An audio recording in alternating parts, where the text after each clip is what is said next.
तो ये रहा दोस्तों क्वेश्चन नंबर 1, मैग्नीज के उपयोग पर प्रकाश डालें।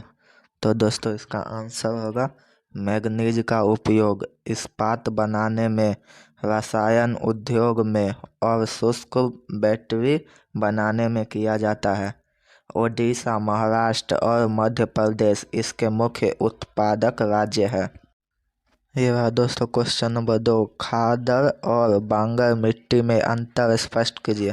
तो दोस्तों इसका आंसर होगा पुराने जलोढ़ मिट्टी को बांगर कहते हैं और यह कम उपजाऊ होता है, जबकि नई जलोढ़ को खादर कहते हैं और यह अधिक उपजाऊ होता है। तो दोस्तों ये रहा क्वेश्चन नंबर 3, प्रति व्यक्ति आय क्या है। तो दोस्तों इसका उत्तर होगा किसी देश की कुल राष्ट्रीय आय की कुल जनसंख्या से भाग करने पर जो भागफल आता है उसे प्रति व्यक्ति आय कहते हैं। तो ये रहा दोस्तों क्वेश्चन नंबर 4, लोकतंत्र जनता के द्वारा तथा जनता के लिए शासन है, कैसे। तो दोस्तों इसका आंसर होगा लोकतंत्र में जनता मतदान करती है, अपने चुने हुए प्रतिनिधियों द्वारा शासन चलाती है और यह शासन जनहित में काम करते हुए जनता की प्रति उत्तरदायी होते हैं। तो दोस्तों ये रहा क्वेश्चन नंबर 5, और सहयोग आंदोलन के प्रभावों का वर्णन करें।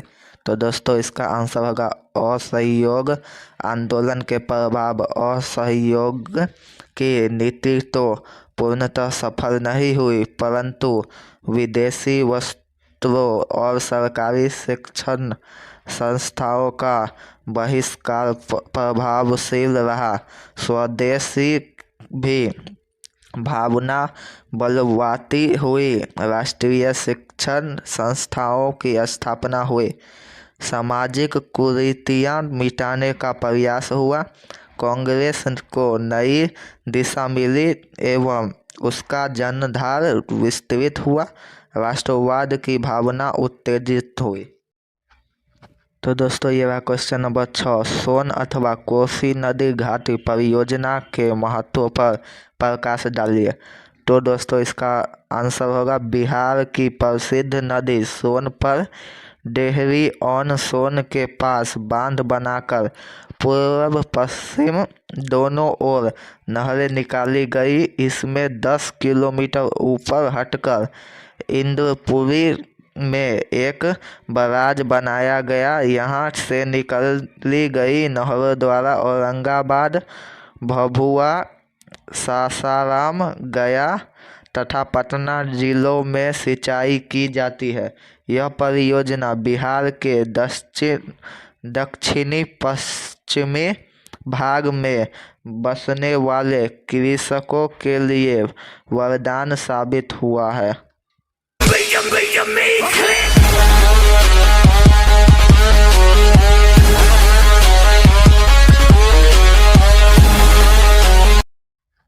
तो दोस्तों ये रहा क्वेश्चन नंबर 7, भारत में सूचना और प्रौद्योगिकी उद्योग का विवरण दीजिए।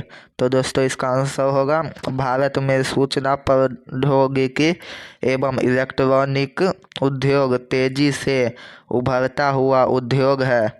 देश में विद्युत उपकरण का निर्माण भोपाल, हरिद्वार, बेंगलोर इत्यादि में होता है, जबकि इलेक्ट्रॉनिक सामान बेंगलुरु, हैदराबाद, दिल्ली, चेन्नई, कोलकाता, कानपुर, पुणे, लखनऊ एवं कोयम्बटूर में बनाया जाता है। बेंगलुरु इलेक्ट्रॉनिक उद्योग की राजधानी कहलाता है। देश के 18 सॉफ्टवेयर प्रौद्योगिकी पार्क विकसित है। इस उद्योग का कुल उत्पादन 3.5 खरब रुपये का है।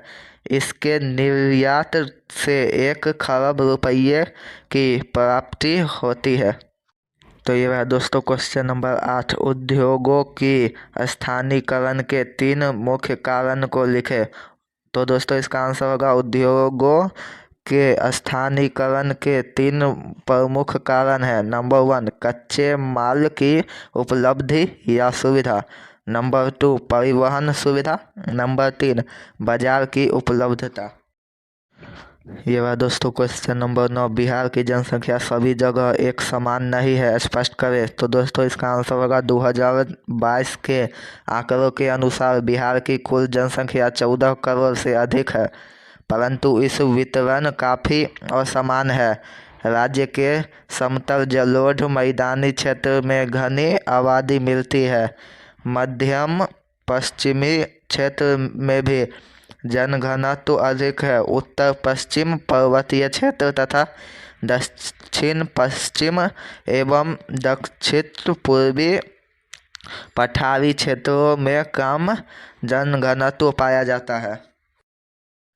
ये रहा दोस्तों क्वेश्चन नंबर 10, सूचना का अधिकार कानून लोकतंत्र का रखवाला बना कैसे।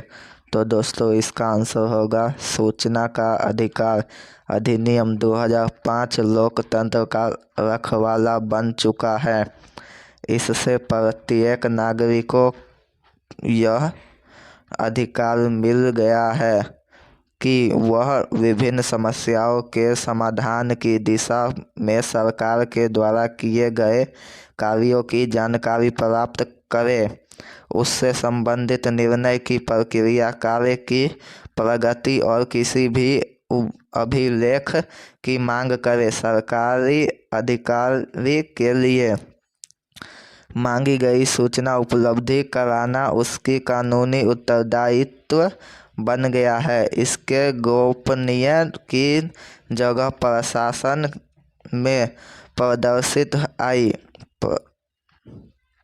पदाधिकारी सतर्क, पारदर्शी और निष्पक्ष रहने के लिए बाध्य हो गए हैं।